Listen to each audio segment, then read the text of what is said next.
1970년 4월 11일 오후 2시 13분에 미국 케네디 우주센터에서는 이 아폴로 13호를 발사했습니다. 문제는 이 달에 착륙해서 이 임무를 마치고 돌아오는 길에 산소통에 문제가 생겼습니다. 그래서 정상적으로 이 지구로 귀환할 수가 없는 그런 상황입니다. 우주선에는 우주인 3명이 탑승하고 있었기 때문에 그 소중한 이 인재들을 잃을 수밖에 없는 그런 위기에 처해 있었습니다. 닉슨 대통령은 전 미국 전국에 이 상황을 알리고 기도를 부탁했습니다. 천주교에서까지 나서서 교황까지 함께 기도에 동참하겠다고 이야기를 했습니다. 이례적으로 대통령이 발표한 이후에도 상원에서까지 나서서 저녁 9시에 전 국민들은 기도를 해달라 부탁을 했습니다. 11일에 이 지구를 출발했는데 4월 17일 이 1시 7분에 이 무사히 지구로 귀환해서 이 바다로 무사히 착륙할 수 있게 됐습니다. 해경이 나가서 맞이해서 그 우주인들을 이 배로 옮겨 타게 할 때 그분들이 하나님께 감사하다라고 그 자리에서 고백하는 것이 미국 전 지역에 생중계됐었습니다. 문제는 이런 일이 있을 때 저마다 하나님께 부탁드리고 저마다 하나님께 기도드리자고 말하는 나라가 미국 외에 또 있겠느냐는 겁니다. 만약에 그렇다고 한다면 우리나라는 바다에 나갈 때 용왕에게 제사 드리는 사람들은 없어져야 될 겁니다. 하나님께 기도드리면 되지 왜 용왕에게 제사를 드리냔 말입니다. 아주 큰 그 영화의 1000만 관객을 꿈꾸는 감독과 배우들은 왜 돼지 머리에다가 5만 원짜리 돌돌돌돌 말아서 그 돼지 입에다가 넣어주느냔 말입니다. 하나님께 기도드리면 되죠. 사람들은 저마다 신앙이 다릅니다. 믿는 바가 다르단 말입니다. 우리 기독교인들은 사람이 죽어서 더 나은 모습으로 예수님 부활하신 것처럼 부활해서 천국에서 영원히 살아갈 것을 믿습니다. 그런데 아직도 일부 다른 종교를 믿는 사람들은 사람이 죽었다가 다시 살아나서 개, 돼지, 쥐, 뱀, 할머니 뱀, 할아버지 쥐, 그게 믿어지냔 말입니다. 믿어지니까 믿는 거 아니겠습니까? 우리는 그런 것을 안 믿기로 결심한 사람들이고 성경이 그러한 것들을 일체 지원하지 않고 있단 말입니다. 그러면 어떻게 하면은 하나님을 믿고 하나님께서 온 우주를 통치하시고 그리고 우주선이 잘못됐을 때 전 국민이 기도드리면 하나님께서 지구로 무사히 귀환시켜 주신다는 것이 어떻게 믿어질 수 있겠냔 말입니다. 그것은 성경을 믿어야 그 일도 믿어지는 거지 성경이 안 믿어지면 그 일도 안 믿어지는 것이란 말입니다. 오늘 우리는 어떻게 하면은 우리가 성경을 지금보다 더 잘 믿을 수 있을 것인가에 대하여 고민하다가 예수님께서 어떻게 성경을 바라보셨는가 하는 문제를 4가지를 생각하려고 합니다. 첫째는 예수님께서는 성경을 철저하게 하나님께서 직접 말씀하신 것으로 믿었습니다. 마태복음 15장 3절 4절 말씀 보면 하나님이 말씀하셨으되 라고 말했습니다. 마가복음 12장 36절에서 다윗이 성령에 감동되어서 친히 말하지 아니하였느냐? 시편 110편 1절을 인용하면서 예수님께서 말씀하셨단 말입니다. 여러분, 출애굽기 17장 14절에서는 여호와께서 모세에게 이르시되 이것을 책에 기록하라. 이렇게 기록되어 있습니다.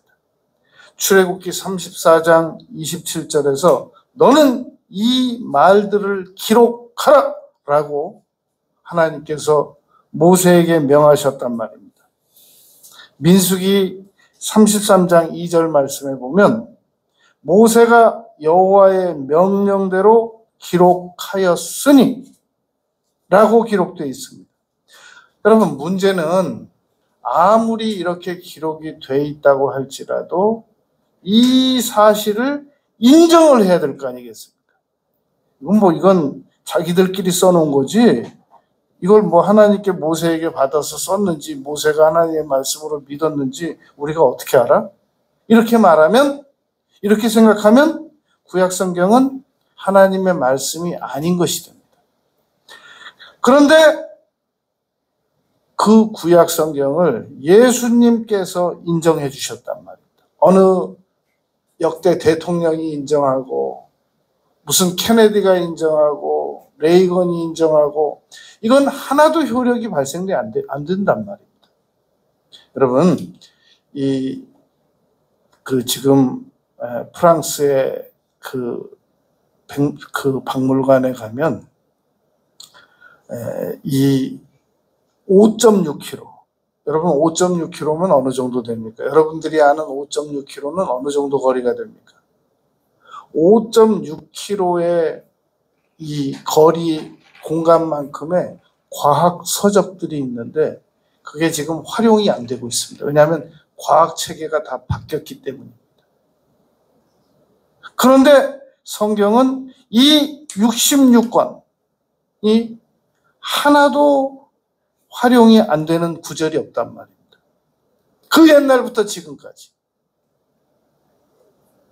예수님께서는 두 번째로 성경의 절대 권위를 인정하셨습니다.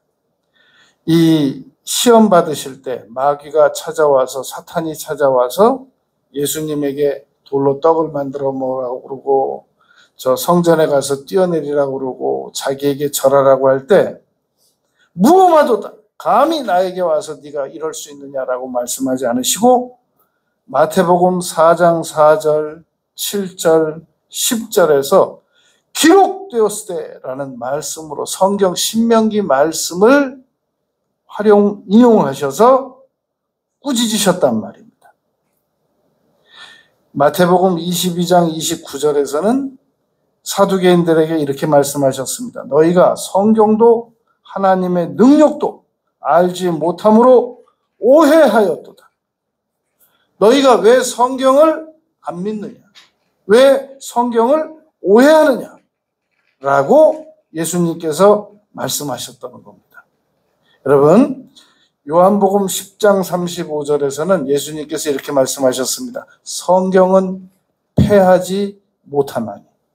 성경은 한번 기록된 성경은 그 말씀이 사실이기 때문에 절대로 패하거나 없어질 수 없다라고 말씀하셨단 말입니다. 누가복음 16장 17절에서 율법의 한 획, 우리말로 말하면 받침 하나도 떨어짐이 천지가 없어짐보다 쉬웁다. 천지는 없어져도 율법의 한 획도 떨어지지 않는다라고 말씀하셨습니다. 누가복음 24장 44절에서는 모세의 율법이라고 하면 창세기, 출애굽기, 레위기, 민수기, 신명기 5권을 말합니다.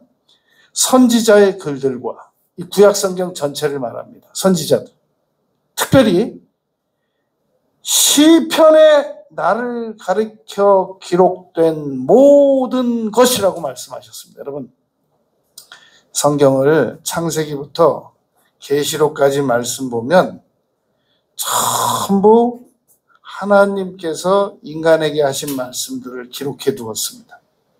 그런데 시편은 하나님께서 우리에게 말씀하신 걸 기록한 게 아니라 우리 사람이 하나님에게 말씀하고 부르짖은 내용을 모아놓은 것이 시편입니다. 그런데 예수님께서 그 시편에 기록된 나에 대한 말씀이 진리다라고 말씀하셨다는 겁니다. 그 시편이 하나님의 말씀이라는 겁니다. 여호와여 어찌하여 어느 때까지니까 이런 고통이 언제입니까? 시편에 이 복수하고 싶어하는 인간의 내용들이 기록되어 있거든요. 네 어린 것들이 바위에 메어 쳐질 것이다. 이런 내용들도 기록되어 있거든요.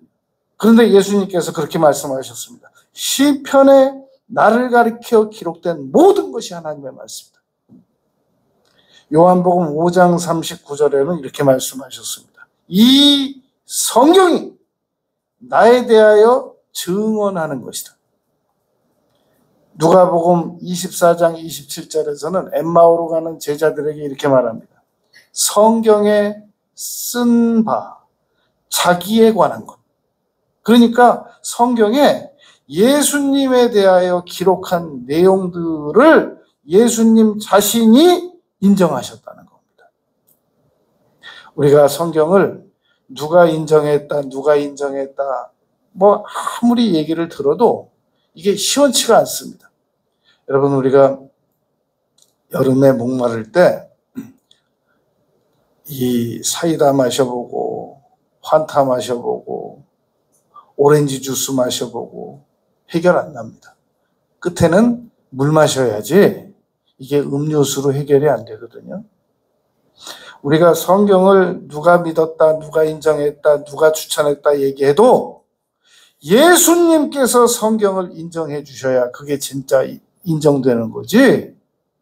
뭐 내가 믿었다, 우리 목사님이 믿었다, 역대 모든 목사님들 다 믿었다. 이게 끝에 가서는 인정이 안 된단 말입니다. 그러므로 이 성경을 누가 인정했느냐, 그걸 우리가 시원하게 알고 믿어야 되는데 예수님께서 인정하고 믿으셨다는 겁니다. 세 번째, 예수님께서는 자신을 성경이 예언한 대로 성취자로 인정하셨습니다. 내가 율법과 선지자를 폐하러 온 줄로 아느냐? 어림도 없다. 오히려 완전케 하러 왔다. 라고 마태복음 5장 17절, 18절에서 말씀했단 말입니다. 이 요한복음 5장 39절, 46절에 보면 너희가 성경에서 영생을 얻는 줄 생각하거니와 성경을 통해서 구원을 받는 줄 알거니와 그 성경이 곧 나에 대하여 증언하는 것이라. 모세가 나에 대하여 증거했다. 이게 성경을 철저하게 예수님께서 이렇게까지 인정을 해주시기 때문에 우리는 성경 말씀이 진리인 겁니다. 누가복음 4장 17절부터 21절까지 보면 이사야서 61장을 인용했는데 예수님이 이렇게 말씀하셨습니다. 이 글이 너희 귀에 응하였느니라. 이 말은 이사야가 한 말은 하나님의 말씀이고 그 예언은 오늘 지금 이루어졌느니라 라고 예수님께서 말씀하셨단 말입니다. 끝으로 네 번째, 예수님께서는 성경을 진리 불변성이다, 불변하다라고 인정하셨습니다. 요한복음 17장 17절에서 이렇게 말씀하셨습니다. 아버지의 말씀은 진리입니다. 여러분, 예수님께서 요한복음 14장 6절에서 내가 곧 길이요 진리요 생명이라고 말씀하셨지 않습니까? 그러니까 예수님께서 인도하시는 길로만 가야 구원도 받고 천국도 가고 죄도 용서받고 문제도 해결되고 부활도 된다는 말입니다. 예수님께서 가르쳐 주시지 않는 길로 가면 부활도 안 되고 죄도 용서 못 받고 문제도 해결 못 받고 어려움에 봉착합니다. 아직 하나님을 안 믿는 분들 가운데 이렇게 말하는 분들이 있습니다. 이렇게 질문하는 분들이 있습니다. 아니, 산도 이쪽으로도 올라가도 되고 저쪽으로 올라가도 되고 사방에서 올라가도 정상에만 올라가면 되는데 왜 꼭 당신들은 예수님만 믿어야 천국 간다고 하느냐? 예수님께서 내가 곧 길이요 라고 말씀하셨기 때문입니다. 여러분, 우리가 길 모르는 사람한테 가르침 받고 그대로 갔다가 전혀 엉뚱한 길 나와서 힘들어 본 적 한두 번씩은 다 있지 않습니까? 물어볼 사람한테 물어봐야지. 잘못된 정보를 가지고 있는 사람에게 물어보면 1km 금방 갈 걸 10리를 돌아서 가는 경우도 있단 말입니다. 그나마 가기라도 가면 다행이에요. 못 가는 수가 있단 말입니다. 그러므로 예수님께서는 내가 곧 길이라고 말씀하셨고 진리라고 말씀하셨습니다. 1.1획도 변함이 없고 틀림이 없으신 분이란 말입니다. 그래서 마태복음 24장 35절에서는 천지는 없어지겠으나 내 말은 없어지지 않는다 라고 예수님께서 단호하게 말씀하셨단 말입니다. 누가복음 21장 33절에 보면 하늘과 땅은 없어지겠으나 내 말은 없어지지 아니하리라 라고 말씀하셨습니다. 여러분, 그래서 성경은 4가지의 그 신학적 특성이 있습니다. 첫째, 충분성. 구원받기에 충분하다. 경건한 자료로 삼기에 충분하다. 그래서 성경은 충분성 그럽니다. 성경은 명료하다. 명료성. 지식이 많은 사람도 알아듣고 지식이 작은 사람은 못 알아듣고 그러지 않는단 말입니다. 누구나 다 알아들을 수 있다. 명료성. 그리고 권위성. 성경은 그 어떤 권위도 성경을 이상 능가할 수 있는 권위는 없다. 그래서 성경은 권위성이 있다 그럽니다. 또 하나, 성경은 필요성. 성경은 아주 가난한 사람에게도 필요하고 왕에게도 필요하고 남녀노소 빈부귀천 성경이 필요하지 않은 사람은 없다라는 겁니다. 신명기 17장에 보면 모세가 이렇게 기록해 두었습니다. 누구든지 왕이 되거든 율법서를 보라 안 그러고 등사하라. 직접 써가면서 반복해서 읽어야 훌륭한 왕이 되지. 그렇지 않으면 온전한 왕이 될 수 없다라고 기록해 두었단 말입니다. 여러분, 예수님께서 성경을 바라보시는 관점 4가지를 말씀드렸습니다. 예수님은 이 성경을 인간의 말로 보지 않고 철저하게 하나님의 말씀으로 인정하셨습니다. 그리고 절대적 권위, 성경보다 더 나은 권위는 없다라고 말씀하셨고 성경은 예언의 성취라고 말씀하셨고 진리의 불변성이라고 말씀하셨단 말입니다. 결론적으로 제가 여러분 말씀드릴 때 저는 여러분들에게 성경은 하나님의 말씀이다라는 증거를 아주 많이 시간만 되면 계속 말씀드릴 수 있습니다. 몇 가지만 더 말씀드려보면 이렇습니다. 성경은 1500여 년 동안 40여 명의 저자가 전혀 서로 얼굴도 보지 못한 상태에서 각자 다른 위치에서 성경 하나님의 말씀을 기록받아 적었습니다. 다 합해보니까 서로 얼굴도 못 보고 연대도 다르고 지역도 다른 사람들이 1500년에 의하여 기록이 됐는데 내용이 일치하더라고요. 서로 충돌하는 것이 없더라는 겁니다. 그럼 이런 정도면 성경 말씀이 정말 하나님의 말씀이구나. 내가 정말 성경 말씀을 읽어야 되겠구나. 안 읽거든요. 이 정도 가지고는 안 읽습니다. 1947년도에 쿰난 지역에서 한 목동이 여러 그 동굴들이 있는데 그 목동들은 동굴들의 사나운 짐승이 있을지 모르기 때문에 들어가기 전에 돌멩이를 동굴 안으로 힘껏 던집니다. 그럼 이제 짐승이 있으면 뛰어나온단 말입니다. 역시 그 목동도 그 동굴 하나하나를 살펴보기 위해서 돌멩이를 던졌는데 뭐가 퍽 소리가 나는 거예요. 들어가 봤더니 항아리 깨진 곳에 이 파피루스라고 하는 그 성경 같은 내용인데 이 목동은 그걸 모르잖아요. 그래가지고 그걸 900점 이상을 구약 성경이 에스더만 빼놓고는 그대로 다 있더라는 겁니다. 왜 이것이 소중하냐면 이미 이 사해사본이 나오기 전에는 그로부터 1000년 후의 사본을 가지고 우리가 성경을 보고 있었거든요. 그런데 1000년 전 사본이 그 안에 있으니까 학자들로서는 얼마나 비교를 해보고 싶겠습니까? 그래서 비교해봤더니 같더라는 거예요. 특별히 이사야서를 비교해봤더니 일치되더라는 겁니다. 같은 히브리어에. 그러니까 성경은 원본이 없는 상태입니다. 만약에 성경이 구약 성경, 신약 성경 원본이 다 있으면 원본 가져다가 제사 드리는 사람들이 있을 겁니다. 보지는 않고 읽지 않고. 그래서 우리가 부활하는 장면을 그때 인터넷이 없고 녹화가 되지 않는 상황에 본 사람이 또 다음 사람에게 전하고 또 다음 사람에게 전하면 어차피 원본은 못 보는 거예요. 어차피 믿음이 있는 사람은 들어서 믿을 사람은 믿고 안 들을 사람은 안 믿을 사람은 아무리 원본을 봐도 못 믿을 사람은 못 믿는단 말입니다. 이런 내용들 성경은 탁월한 문학성이 있다. 성경에는 여러분 계시록부터 시작해서 편지, 시가서, 이런 율법서 그 문학 세상에 있는 사람들이 한 권에 도저히 담을 수 없는 문학적 특성이 있는데 성경은 그게 가능합니다.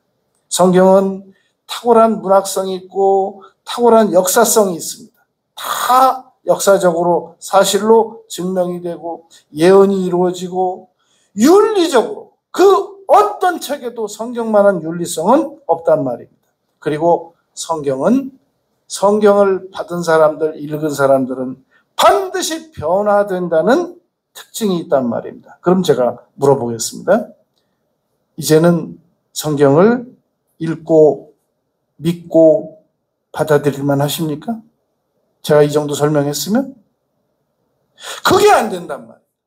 아무리 설명을 들어도 이 성경은 그렇군요 정도지 내가 정말로 내 성경에 나의 인생을 걸고 믿고 듣고 읽고 라는 것이 이 정도 자료 가지고는 안 된단 말입니다. 그런데 유일한 대안을 제시하겠단 말입니다. 예수님께서 인정하셨단 말입니다. 예수님께서 믿으셨단 말입니다. 예수님께서 진리라고 인정하셨단 말입니다. 그 한마디가 내가 성경을 읽어봐야 되겠다. 내가 성경을 이전에 믿는 것보다 더 잘 믿어야 되겠다. 왜냐하면 예수님께서 믿으셨다니까. 예수님께서 진리라고 하시니까. 예수님께서 이 말씀이 너희 귀에 응했다고 말씀하시니까 그렇다면 내가 이 성경에 나의 인생을 걸 수 있겠다. 1500명이 40년 동안 전 세계에서 흩어져서 서로 성경을 기록했는데 충돌성이 하나도 없고 다 괜찮은 말인데 문제는 읽질 않아요. 성경이 엄청나게 역사성이 있고 탁월하게 예언성이 있고 다 성취됐고 정말 맞다고 다 인정하는데 문제는 믿질 않아요. 읽질 않아요.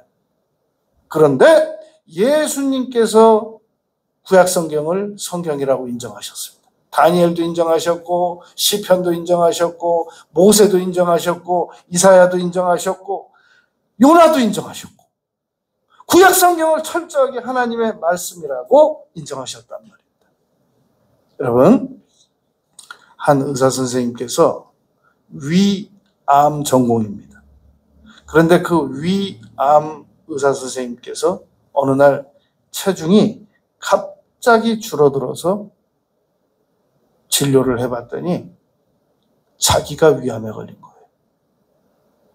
어떻게 그런 일이 있을 수 있나 하고 봤더니 이 위암 전공 의사 선생님이 지난 10년간 한 번도 자기 몸에 대한 검진을 안 했습니다. 이 싫어합니다. 어떻게 여러분 이럴 수가 있겠습니까? 전문가가 오히려 등잔 밑이 어둡다고 전문가가 오히려 이 의료 이 진단 같은 일에 게을러서 질병에 걸리는 일이 이게 의외로 이런 일들이 많습니다. 어떤 사람이 성경을 안 믿고 덜 믿고 안 읽고 덜 읽을 가능성이 있느냐? 성경을 날마다 가지고 있는 사람들이 안 믿고 덜 믿고 안 읽고 덜 읽고 그럴 가능성이 있습니다. 어떤 따라할 일은 아니지만 어떤 무당하시던 과거에 무당하시던 분이 예수님을 믿었는데 이분은 목사님에게 성경을 선물 받고 그 다음부터 꼭 가슴에다가 품고 잔답니다. 그러다가 병도 나았답니다. 따라할 일은 아닙니다. 성경을 안 읽고 덜 읽고 못 읽고 못 믿는 사람들은 성경을 가슴에 품고 자는 사람보다 더 못할 가능성이 높습니다. 여러분, 성경은 철저하게 우리의 인생을 변화시키고 남은 생애를 변화시킬 수 있는 책입니다. 사도 바울께서 이제 예루살렘으로 올라가서 순교당합니다. 다시 못 내려옵니다. 그래서 에베소에 자기가 옛날에 1년 6개월 동안 3년 동안 열심히 양육한 장로들을 마지막에 보고 가고 싶은데 자기가 에베소를 갈 수 있는 기회가 여건이 안 되니까 밀레도로 부릅니다. 그리고 바다 모래가에서 무릎 꿇고 기도드리고 마지막에 말합니다. 내가 너희를 말씀에게 맡긴다. 이 말씀에게 너희를 맡긴다. 이 말씀대로 살아라. 말씀을 믿어라. 여러분, 성경 말씀은 우리의 남은 인생을 변화시키고 남은 인생을 훌륭하게 성장시키고 성공시킬 수 있는 우리의 생명을 걸어도 좋은 그런 말씀입니다. 성경 말씀을 믿음으로 붙들고 남은 생애를 살아나가는 우리 모두가 되시길 바라겠습니다. 아버지 하나님, 저희들이 하나님의 말씀을 늘 가지고 있으면서도 안 읽고 덜 읽고 안 믿고 덜 믿고 이런 어리석은 삶을 살아왔습니다. 내일도 아니고 오늘부터 하나님의 말씀을 더욱 열심히 묵상하고 믿고 실천하는 그러한 저희들이 되겠습니다. 예수님 이름으로 기도드렸습니다.